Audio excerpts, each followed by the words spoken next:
To read more on Star Wars: The Last Jedi, pick up the new issue of Entertainment Weekly on Stan's Friday. Or buy it here now. Don't forget to subscribe for more exclusive interviews and photos, only on EW. He hates her. This girl. This garbage picker. This amateur who somehow drew his family lightsaber to her hand, overpowering his own bond with the Force. And yet, Adam Driver says Kylo Ren can't help but harbor an admiration for Daisy Ridley's Rey in The Last Jedi. He has been aware of this ability in himself from such a young age, and I don't think there's a lot of people around him who are on the same level, the actor says. I think that there is something familiar there, as well as something to be feared, or something that he can't quite place. This burns at him, too. He craves respect, so he has none to spare. It just wells up in him as more corrosive envy.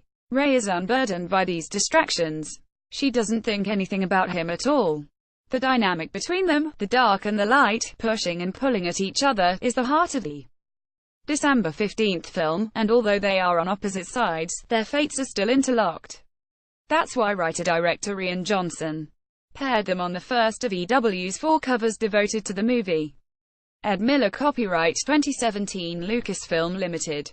All rights reserved. Related 14 new Star Wars: The Last Jedi images from a galaxy far, far away. Rey doesn't have his will to power over others. All she wants is to understand this ability that appeared in her, and to use it to help others. She doesn't really know what she wants, Ridley tells EW.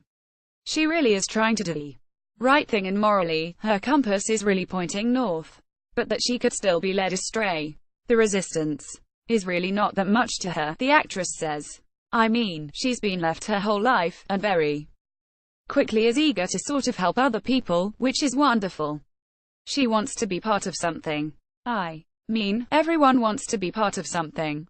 But when Luke Skywalker displays fear toward her, and rejects her rather than embracing her as a student, Rey feels cast out. After all, Luke banished himself rather than help the resistance, and has now decided that the order he devoted his life to must end. The Last Jedi will find her adrift. That's where Kylo Ren once found himself, too. The darkening sun. Both of these main characters know what it's like to feel abandoned. Driver says Kylo began turning against his mother and father, Leia Organa and Han Solo, because he felt they cared more about the rebellion and rebuilding after the fall of the Empire than they cared about him. That created a bitterness that ultimately consumed him. I think the idea of someone whose parents are very much devoted to the cause, that's something a lot of people could relate to, whether it be religion or politics or a business. Driver says, not identifying with that cause yourself, I think can give someone a complex. Selfish. Sure, a little. Maybe more than a little. But it's also understandable, even in our world. Ironically, Kylo Ren just rebelled against an actual rebellion. Looking around and not seeing yourself and not identifying with what's around you, I think, affects how we behave, Driver says. After the events of The Force Awakens, and his choice to end one of the most beloved figures in George Lucas's universe, Kylo is still trying to figure out if he did was the right thing. If only for himself. From his perspective, what he's done is hopeful, Driver says. If anything, he has justice. I think he's surprised by how he would feel after Han Solo. He's hoping for hope. He's hoping for clarity.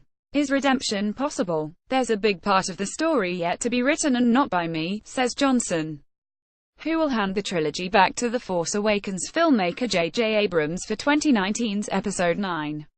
But I don't think it's very interesting if the whole story is just, will Kylo get his comeuppance? He's a more complicated character than that, and I think he deserves a more complicated story than that. I don't see the point of trying to get behind his mask and learn more about him if all we're going to learn is, yeah, he's just